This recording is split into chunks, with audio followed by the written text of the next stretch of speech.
Bismillahirrahmanirrahim. Assalamualaikum warahmatullahi wabarakatuh. Alhamdulillah wassalatu wassalam ala Rasulillah wa ala alihi wa ashabihi wa man tabi'ahum bi ihsanin ila yaumiddin. Wa asyhadu an la ilaha illallah wahdahu la syarikalah wa asyhadu anna Muhammadan abduhu wa rasuluh sallallahu alaihi wasallam. Qala Allah subhanahu wa ta'ala ya ayyuhalladzina amanu taqullaha haqqa tuqatih wa la tamutunna illa wa antum muslimun. Ya ayyuhan nasu taqu rabbakumul ladzi khalaqakum min nafsin wahidah wa khalaqa minha zawjaha wa batha minhuma rijalan katsiran wa nisaa'a wattaqullaha alladzi tasaaluna bihi wal arham innallaha kana 'alaikum raqiba. Ya ayyuhalladzina amanu taqullaha wa qulu qawlan sadida yuslih lakum a'malakum wa yaghfir lakum dhunubakum wa man yuti'illaha wa rasulahu faqad faza fawzan 'azima amma ba'd. Ma'asyiral muslimin wal muslimat, Bapak Ibu kaum muslimin dan muslimat, saudara-saudari sekalian seiman dan seislam yang sangat kami muliakan. Alhamdulillah, di malam yang penuh dengan kebaikan ini Allah Subhanahu wa taala kembali memudahkan kita semua untuk sama-sama duduk di masjid untuk menjalankan sholat maghrib berjamaah dan sekalian kita nunggu sholat isya. Amalan seperti ini adalah amalan yang sangat utama karena Nabi kita Muhammad sallallahu alaihi wasallam pernah beliau menyebutkan dalam hadis yang diriwayatkan Bukhari Muslim. Kata beliau, man tawaddo'a fa ahsanal wudu thumma kharaja ilal masjid la yukhrijuhu illa shalah. Ya, kata Rasul, barang siapa yang dia berwudu di rumah dengan wudu sempurna, kemudian dia keluar dari rumah menuju ke masjid, tidak ada yang mengeluarkan dia kecuali untuk sholat. Jadi niat dari rumah pun nopo wudu. Ya. Apa kata Rasul? Lam yahtu khutwatan illa rufi'at biha darajah wa huttat anhul khati'ah. Maka tidaklah dia melangkahkan satu kaki melainkan Allah angkat satu derajat, yaitu Allah berikan satu pahala, wa huttat anhul khati'ah, dan Allah hapuskan satu dosa. Otomatis Pak, satu langkah kanan, okay? Insyaallah satu dosa Allah hapuskan, satu pahala Allah tuliskan. Sampai kapan? Hatta yadkhulal masjid, sampai dia masuk ke masjid. Berarti kalau semakin jauh perjalanan ke masjid, semakin banyak pahala. Semakin banyak dosa terhapus. Masya Allah. Awak aja maniman umay adoh lah gitu ya. Begitu kita di dalam masjid, apa keutamanya selesai belum, Pak? Rasul mengatakan wala yazalu fi salatin man tadara shalah, dan dia terus-menerus mendapatkan pahala salat selama dia masih nunggu waktu salat. Masya Allah, umpamanya jenengan datang 10 menit sebelum iqomah. Duduknya kita mungkin madan ngantuk-ngantuk gitu ya. Ditulis oleh Allah pahala salat, Pak. Nah, termasuk niki Pak, kula panjenengan habis salat maghrib pengajian nunggu waktu isya. Duduknya kita, orang kita kadang-kadang tengok-tengok titik ini. Dihitung oleh Allah sebagai pahala salat. Masya Allah, Pak. Pahala salat niku, Pak. Ya, iya. Kemudian kata Rasul, bagaimana kalau selesai salat? Dan Rasul mengatakan, wal malaikatu tusalli alaihi madama fi musallahu alladhi yusalli fi. Dan malaikat terus-menerus mendoakan orang tersebut setelah selesai sholat selama dia masih berada di tempat yang dia sholat di situ. Malam yuhdis, selama dia tidak ganggu orang dan selama dia belum hadas, belum batal wudhunya. Terus Masya Allah, luar biasa sekali ini. Apa doanya malaikat? Allahumma gfirlahu, Allahumma arhamhu, Allahumma tub alaih. Ya Allah, rahmatilah dia. Ya Allah, ampunilah dia. Ya Allah, terimalah taubat dia. Masya Allah. Selama kita masih duduk di tempat yang kita sholat di situ. Makanya Masya Allah luar biasa. Perjalanan ke masjid itu merupakan perjalanan yang sangat bermanfaat untuk apa? Untuk manusia ketika di dunia, terlebih nanti di hari kiamat. Ma'asyul muslimin wal muslimat rahimani wa rahmukumullah. Insyaallah kita akan kembali melanjutkan ya pembahasan kita secara rutin, yaitu menjelaskan tafsir surat-surat pendek, Pak. Ya, karena kita hampir setiap hari membaca, mendengar, bahkan hafal Al-Quran surat-surat pendek. Ya, maka tentunya ini sangat diperlukan kita mengetahui tafsir dari ayat atau surat yang kita baca. Karena berbeda, Pak. Kita baca ayat, baca surat yang kita paham artinya dengan tidak paham artinya. Tidak paham maksudnya, tidak paham tafsirnya, kan gitu. Karena Al-Quran ini memang diturunkan Allah Subhanahu wa ta'ala sebagai petunjuk bagi manusia. Dan sebagaimana petunjuk, Pak. Petunjuk yang itu tidak kita pahami. Ibaratnya ngantem, Pak. Setiap jalan-jalan di kota kan ada petunjuk jalan, Pak. Nih, ngantem riku teng Cipang. Kanan Buntu, kiri Purwokerto. Nah, itu akan bermanfaat bagi siapa? Bagi orang yang faham. Oh iya, maksudnya aja mengkanan bawa mobil tronton ke kanan ke Cipang, ya mlebu teng Karanggude jembatan merah. Gak bisa, Pak. Tapi kalau kiri masuk. Nah, orang yang terkadang dia sama-sama baca petunjuk jalan, yang satu faham maksudnya, yang satu tidak faham, beda sekali. Sama dengan Al-Quran. Allah turunkan Al-Quran itu bukan sekedar untuk dibaca. Bukan sekedar ya, baca juga baik. Cuman apa? Lebih daripada itu. Itu apa? Kita tadaburi dan kita tafakuri. Makanya Allah menyebutkan, afala yatadabbarunal Qur'an am ala qulubin aqfaluha. Apakah mereka tidak mentadaburi, merenungkan Al-Quran, ataukah memang dalam hati mereka ada sumbatan-sumbatan? Coba Allah mengatakan, kenapa kalian tidak mentadaburi, memikirkan Al-Quran? Sedangkan orang bisa mentadaburi Al-Quran kecuali apa? Dia tahu maknanya, dia tahu tafsirnya. Nah itu penting sekali, Pak. Ya, karena Allah menjadikan Al-Quran ya itu sebagai jaminan. Rasul pernah mengatakan, taraktu fikum syai'aini in tamassaktum bihima lan tadillu ba'dahuma abadan.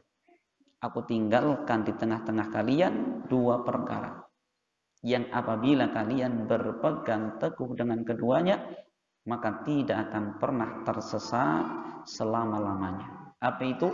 Kitaballahi wa sunnati. Itu kitab Allah Al-Quran dan sunnahku, hadis Nabi, kata Rasulullah. Dua ini berpegang dengannya, selamat kita. Gitu ya. Bahkan Rasul mengatakan selama-lamanya tidak akan pernah tersesat. Nah, makanya kita mempelajari tafsir Al-Quran ini perkara yang sangat bermanfaat. Insya Allah di malam yang mulia ini kita akan membaca tafsir dari para ulama dari surat Al-Lahab atau surat Al-Masad atau surat Tabbat, gitu, Pak. Jadi para ulama ketika ngasih nama, yaitu ada mengatakan surat Al-Lahab, Al-Masad atau Tabbat. Kenapa dinamakan dengan itu? Dinamakan Al-Lahab Karena memang di dalam surat ini ada penyebutan orang namanya Abu Lahab. Kenapa dinamakan Tabbat? Karena pertama kali bunyi ayatnya Tabbat Yada. Dinamakan Al-Masad karena di akhir surat ini ada penyebutan wamra fi jidi hablum mim masad. Maka surat Al-Masad. Nah, Bapak sekalian, surat Al-Lahab ini kita baca dulu, termasuk surat Makiyah, yaitu surat yang diturunkan ketika Rasulullah belum hijrah ke Madinah. Itu definisi surat Makiyah. Sedangkan yang kedua surat Madaniyah, yaitu surat yang Allah turunkan setelah Rasulullah hijrah ke Madinah. Walaupun turunnya di Mekah. Jadi ketentuannya gitu Pak. Definisi surat Makiyah adalah surat atau ayat yang diturunkan sebelum Rasul hijrah. Sedangkan surat Madaniyah adalah surat yang diturunkan setelah Nabi hijrah ke Madinah. Walaupun turunnya di Mekah. Insyaallah, okay? Ya. Allah berfirman, Bismillahirrahmanirrahim. Tabbat yada abi lahabin wa tab. Celakalah yada, kedua tangan Abu Lahab, wa tabba, dan celakalah. Ya, Masya Allah, ini ayat penyebutan tentang Abu Lahab. Jadi surat ini Bapak sekalian memiliki asbabun nuzul. Kenapa asbabun nuzul? Sebab turunnya ayat ini. Jadi ini Bapak sekalian, dalam hadis yang diriwayatkan Al-Imam Bukhari, Abdullah ibnu Abbas, beliau pernah bercerita. Kata Ibnu Abbas, Anan Nabiyya sallallahu alaihi wasallam kharaja ilal bahta fasa'idal jabal. Suatu ketika Rasulullah beliau keluar ke tanah lapang, ya, lembah. Kemudian Rasulullah naik bukit. Kemudian Rasul mengatakan sambil menyeru, ya Sobahah. Jadi kata Sobahah ini dalam bahasa Arab kalimat yang diucapkan dalam kondisi genting. Contoh, ketika mau perang, ketika kampung mau diserang musuh, maka orang mau sobahan, mau kebakaran, awas Pak, siap-siap kebakaran gitu ya. Nah, Rasul saat itu apa? Beliau manggil orang-orang, ya Quraisy, sobaha gitu. Sehingga apa? Manusia saat itu, ya, fajtamat ilaihi Quraisyun, maka orang-orang Quraisy kemudian mereka bergegas mengerumuni Rasulullah. Ada apa gitu kan? Sampai disebutkan dalam riwayat orang-orang yang mereka tidak sempat untuk datang, mereka ngutus. Mungkin mereka punya pembantu atau punya budak, sana itu siapa yang manggil? Muhammad, Masya Allah. Kemudian apa? Mereka pun kumpul, banyak orang di situ. Nah, kesempatan itu kemudian Rasul mengatakan di hadapan mereka, Ara'aitum in ji'tukum annal aduwa musahibukum. Coba Bapak sekalian, apa pendapat panjenengan? Andaikan di belakang bukit ini ada pasukan yang mereka hendak menggempur panjenengan, apakah jenengan percaya? Kata Rasul. Kata orang-orang, ya percaya. Kenapa? Karena engkau tidak pernah berdusta. Gitu ya. Kemudian Rasul mengatakan, fa inni nadhirul lakum baina yaday adabin syadid.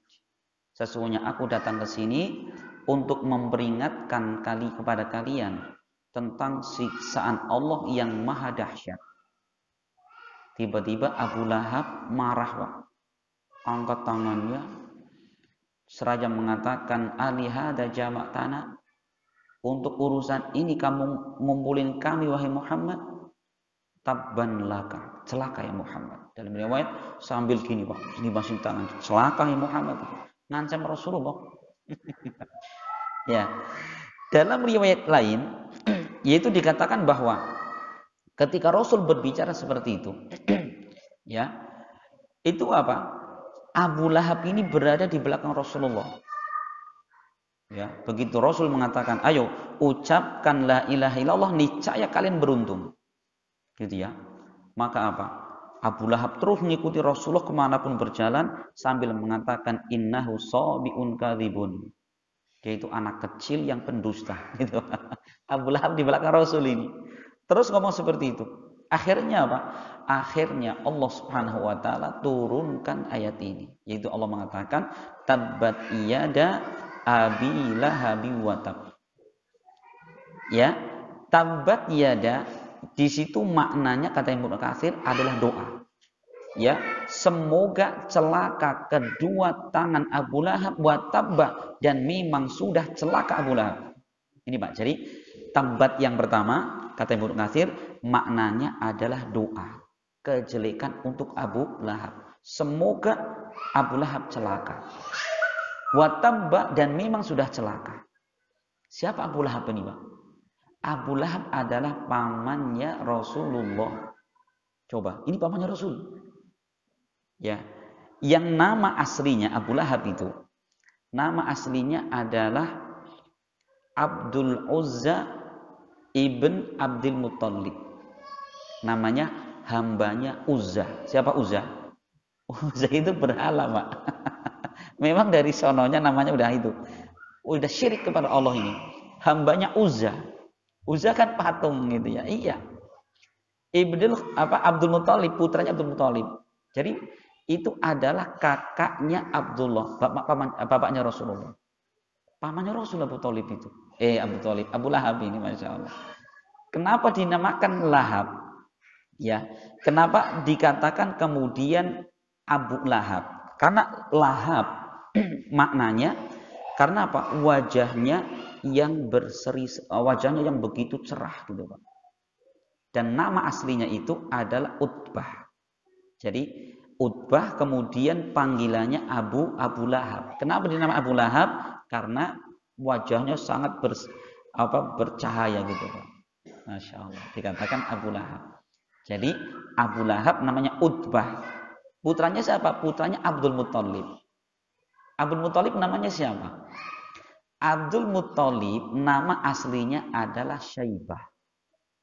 Syaibah. Apa Syaibah artinya, Pak? Cara wong Jawa nih uban nih, Pak. Uban. Kenapa kok dinamakan uban? Ceritanya gini, Pak. Di dalam Sirah Ibnu Hisham dikatakan karena ketika Syaibah ini lahir, begitu Jibril lahir tiba-tiba di rambutnya ada ubannya, Pak. Makanya kata Bapak, ini namanya Syaibah sekalian. Si anak yang beruban gitu. Aslinya namanya Syaibah. Kok bisa berubah menjadi Abdul Muttalib? Kisah ini, Pak.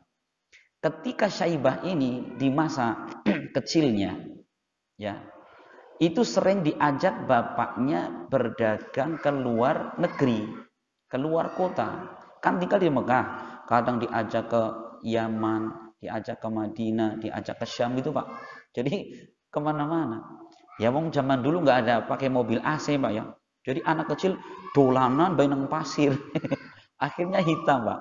Begitu sampai di Syam, orang-orang bilang, ini dikasih minum nih budaknya siapa? Budaknya Abdul Muttalib. Al-Muttalib itu. Padahal itu bukan budaknya tapi anaknya itu. Sehingga terkenal namanya Abdul Muttalib. Budaknya Al-Muttalib. Itu kisahnya, Pak. Nah, itu kakeknya Rasulullah dan itu bapaknya Abu Lahab. Nah, gitu ya.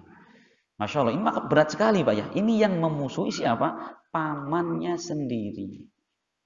Ya, bahkan Abu Lahab ini beliau punya dua anak laki-laki. Yang keduanya adalah nikah dengan dua putri Rasulullah. Berarti apa? Besanan, Pak. Ini jadi kekerabatan luar biasa. Sebagai paman, sebagai besan, Pak. Gitu ya. Tapi begitu Rasulullah diangkat menjadi nabi dan rasul, anaknya dipaksa untuk bercerai dengan keras sekali. Akhirnya bercerai juga. Gitu ya. Ini Masya Allah ini. Gangguan yang dialami Rasul dari keluarga sendiri, pamannya sendiri gitu. Masya Allah ini. Maka itu yang jawab Allah Subhanahu wa taala. Nah, sehingga apa? Kemudian Allah mengatakan ayat kedua, ma aghna anhu maluhu wa ma kasab. Ya, harta wa ma kasab dan anak-anak Abu Lahab tidak bisa melindungi dia dari siksa Allah pada hari kiamat.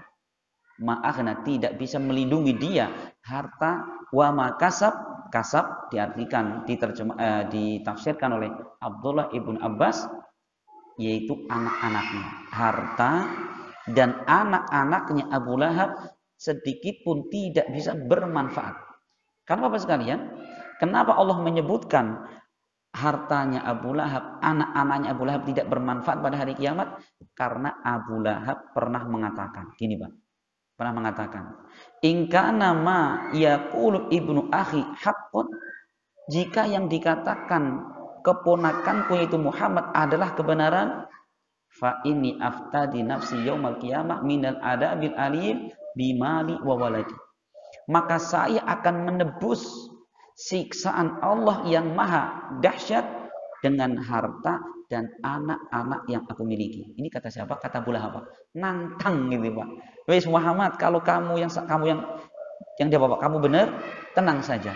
Nanti di hari kiamat saya menjadikan harta yang saya punya, anak-anak yang saya punya apa? Akan menyelamatkanku, akan saya tebus dari siksa Allah. Akhirnya apa? Allah bantah Abu Lahab. Selain Allah mengatakan, ma aghna anhu maluhu wa ma kasab. Tidak bisa melindungi dia ya dari neraka Allah Subhanahu wa taala, harta dan anak-anak yang dia miliki. Karena memang harta, anak di hari kiamat tidak ada manfaatnya. Sehingga Allah menyebutkan dalam ayatnya, yauma la yanfa'u malu wala banun illa man atallaha biqalbin salim. Ingatlah di suatu hari yang tidak lagi bermanfaat harta, tidak pula anak-anak, kecuali orang-orang yang datang bertemu dengan Allah dengan membawa hati yang selamat, qalbun salim, hati yang selamat. Apa maknanya? Para ulama seperti Ibnu Qayyim menjelaskan bahwa hati yang selamat adalah hati yang dipenuhi dengan keimanan kepada Allah, hati yang dipenuhi dengan pengagungan kepada Allah, hati yang dipenuhi dengan rasa takut kepada Allah, dan hati yang senantiasa cinta kepada kebaikan. Itu Pak, Masya Allah. Ya, ini. Jadi Allah membantah siapa? Abu Lahab. Yang mengatakan, tenang, nanti kalau andaikan yang Muhammad bawa itu benar, tenang. Nanti saya punya anak, punya harta, akan menebus siksaan.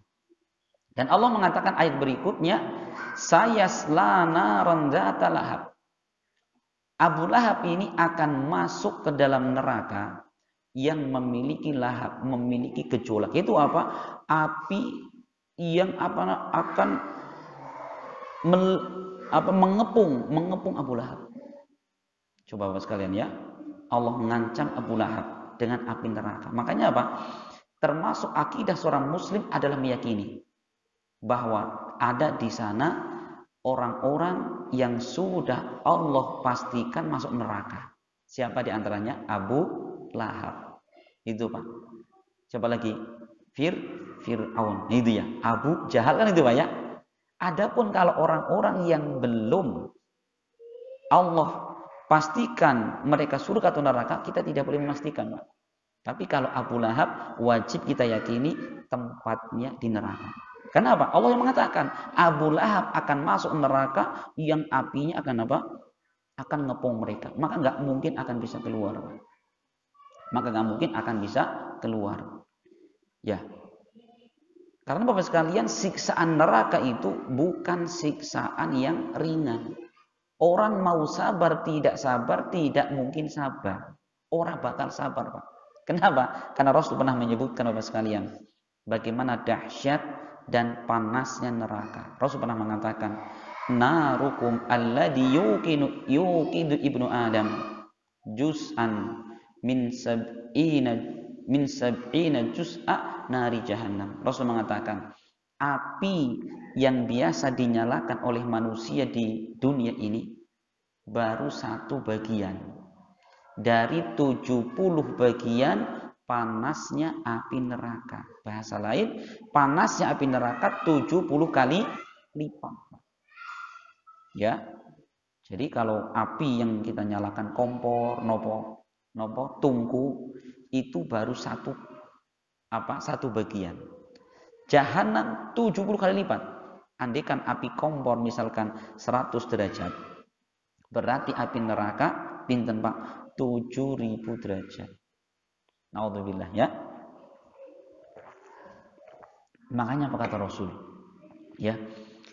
Saking takutnya Rasul dengan neraka. Beliau pernah mengatakan, karena Rasul pernah melihat neraka, Pak. Rasul pernah mengatakan, "Lau ra'aitum ma ra'aitu la dhahikum qalilan wa la bakaitum katsiran."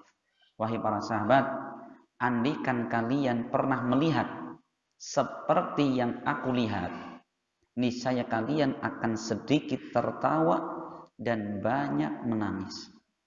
Kata Rasul, andaikan kita pernah melihat seperti yang dilihat Rasul. Maka sahabat bertanya, ya Rasul, apa yang pernah Anda lihat? Rasul mengatakan, al-jannah wan nar, surga dan neraka. Rasul pernah lihat ketika apa? Isra Mi'raj. Sehingga Pak Rasul betul-betul tergambar pada diri beliau bagaimana ngeri dan dahsyatnya api neraka. Gitu ya, Masya Allah ini. Nah, Allah mengancam Abu Lahab dengan seperti itu. Kemudian Bapak sekalian, Allah mengatakan wa mra'atuhu hammalatal hatab, dan istrinya Abu Lahab yang hammalatal hatab, yang dia sukanya mikul kayu bakar. Siapa istrinya Abu Lahab? Istrinya Abu Lahab namanya adalah Ummu Jamil. Sinten Pak Bu? Ummu Jamil. Ya, Ummu Jamil yang namanya adalah Al-Arwa. Arwa bintu Harb. Itu istrinya Abu Lahab. Kenapa Allah juga membawa nama istrinya Abu Lahab, wa mra'atuhu hammalatal hatab? Karena istrinya Abu Lahab ini ikut andil di dalam memusuhi Rasulullah. Bahkan apa? Kejahatan Ummu Jamil ini satu, beliau sering, Pak. Jadi kalau malam-malam masang duri di tempat biasa Rasul berangkat ke masjid, Pak. Kan Rasul subuhan ke masjid atau Rasul lewat kemana? Itu di jalan yang biasa Rasul lewat dipasang duri, Pak. Salah apa gitu. Itu Ummu Jamil ini kelakuan ini, Pak. Kemudian kenapa Ummu Jamil disifati dengan hammalatal hatab, mikul kayu bakar? Apakah maknanya memang tukang kayu bakar? Tidak demikian.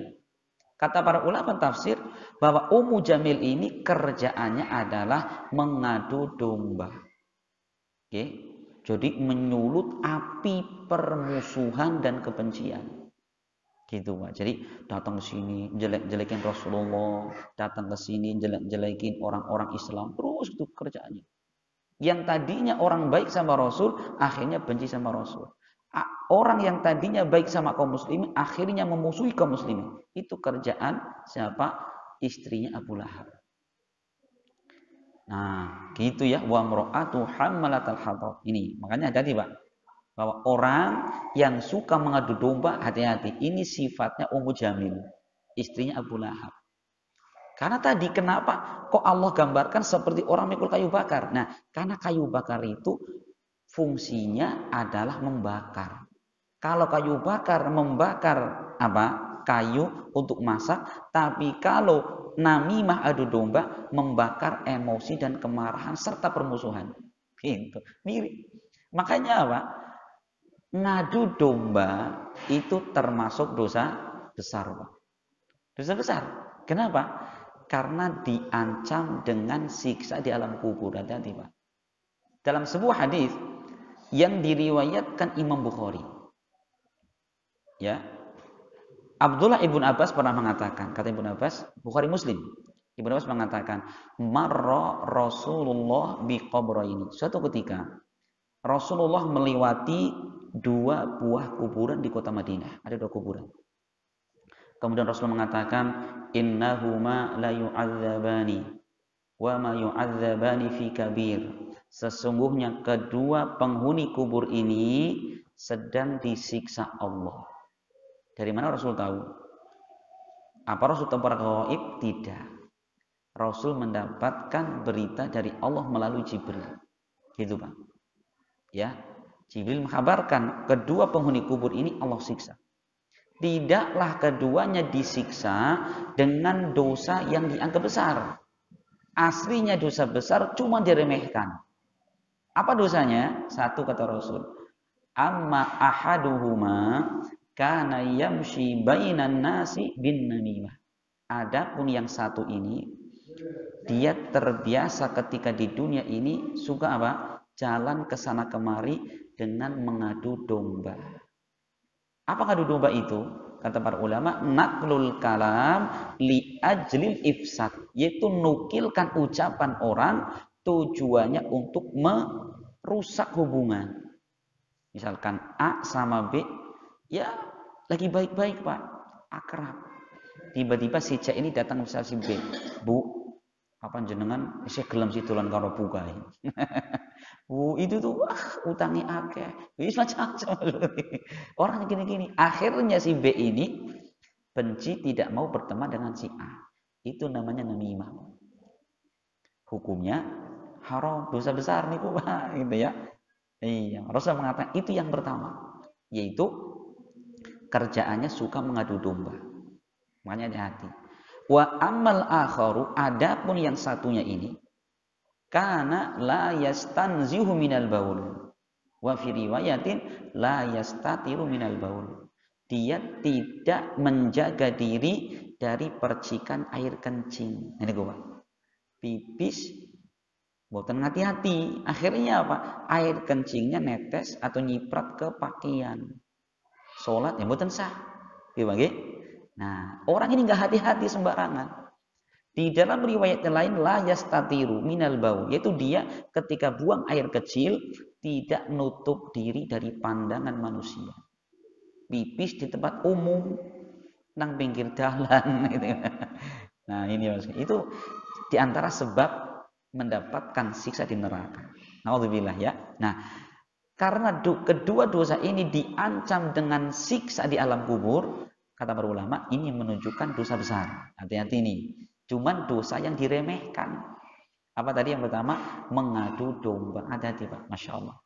Ya, mengadu domba itu hati-hati. Sampai Rasul mengatakan dalam hadisnya, la yadkhulul jannata namam. Tidak akan masuk surga orang yang suka mengadu domba. Coba. Tidak masuk surga orang yang mengadu domba. Makanya Bapak sekalian, kata Imam Zahabi dalam Kitabul Kabair, jika jenengan ada orang datang ke rumah, kemudian apa? Menceritakan tentang kekurangan orang lain, apa kata beliau? Fattahimhu, tuduh orang ini orang nggak benar ini. Kenapa? Iya, sekarang yang lagi dijelek-jelekin teman kita, mungkin si Pak ini, Bu ini. Kadang-kadang malah menjenengan orang kayak kuin, orang jenengan tong apik nih. Sungkai wong wis kan gitu Pak ya. Nah, kata beliau, jika ada orang datang kepada kita jelek-jelekan orang, perhatikan, tuduh dia. Suatu saat pasti dia akan jelek-jelekin kita. Sekarang yang menjadi korban teman kita, Pak, saudara kita ini. Tapi suatu saat nanti yang menjadi korban adalah kita. Itu mesti di mana-mana. Makanya kalau ada orang datang kok jelek-jelekin teman kita, sudah jangan didengerin, Pak. Boten usah digubris. Ini karena apa? Orang seperti itu sudah punya penyakit dalam hatinya, Pak. Punya penyakit. Kalau tidak cepat-cepat bertobat kepada Allah, tidak memperbaiki diri, ya terus gitu, satu terus. Ya, naudzubillah. Ya naudzubillah. Maka Masya Allah Pak, ini adu domba itu ngeri sekali. Ya, sampai apa? Dari sebab adu domba menyebabkan dosa pembunuhan. Makanya Imam Zahabi di dalam kitab Kabair itu beliau bercerita Pak. Di zaman dahulu ada seorang beli budak ke pasar budak. Ada budak perempuan, bagus kerjaan. Ditanya, Pak, ada Kekurangannya enggak? No minus, enggak ada kekurangan nih. Kerjaannya bagus, disiplin, wes pokoknya macam-macam. Kata penjual cuma satu, dia suka ngadu domba. Suka ngadu domba. Kata siapa? Kata penjualnya. Kata pembeli, enggak apa-apa lah, itu kecil urusan. Yang penting kerjanya bagus. Akhirnya dibeli budak itu, dibawa pulang, suruh kerja, bagus sekali. Hari pertama, 2, 3, 4, 5 belum ada masalah. Begitu sudah mulai agak lama, budak ini mulai beraksi, Pak. Gimana? Datang kepada ibu majikan. Bu, apa? Saya cerita boleh? Boleh. Jadi Bu, ternyata bapak itu sudah nggak tulus cinta ke ibu. Lah kamu ngarang ini. Bener. Bapak itu punya wanita simpanan. Padahal enggak. Terus gimana? Gini Bu. Jadi wanita simpanan bapak itu senang sama bapak karena jenggot bapak itu lebat. Terus gimana? Gini aja, nanti kalau bapak tidur, ibu pura-pura tidur. Begitu bapak lelap tidurnya, ibu ambil gunting, potong janggutnya. Kan beres. Wanita itu nggak suka sama bapak. Bagus kamu ya. Gitu. Budak ini datang kepada si bapak. Pak, boleh ngomong? Boleh. Tahu nggak? Kalau ibu itu udah nggak tulus cinta sama bapak. Kamu orang ini. Bener. Bahkan ibu itu saking makelnya sama bapak, mau merencanakan apa? Bunuh bapak nanti malam pakai gunting. Coba. Perhatikan ya. Masalahnya apa? Tapi dia pinter bikin tadi adu domba. Petruk Bagong. Begitu datang malam Bapak sekalian, si bapak tidur, pura-pura tidur. Ibu tidur pun pura-pura tidur. Kan gitu. Karena saling sama-sama sudah apa? Curiga. Bapak pura-pura tidur, istrinya ngambil apa, Pak? Ngambil gunting. Badai apa ini? Ngotong janggut. Begitu deket ke suaminya, ternyata benar kata budak ini. Istri saya membunuh saya. Akhirnya laki-laki lebih kuat, dipegang guntingnya, justru istrinya ditusuk sampai meninggal. Hancur keluarga karena apa? Karena tadi budak yang nopo suka mengadu domba. Masya Allah. Makanya ini kerusakannya besar sekali, Pak.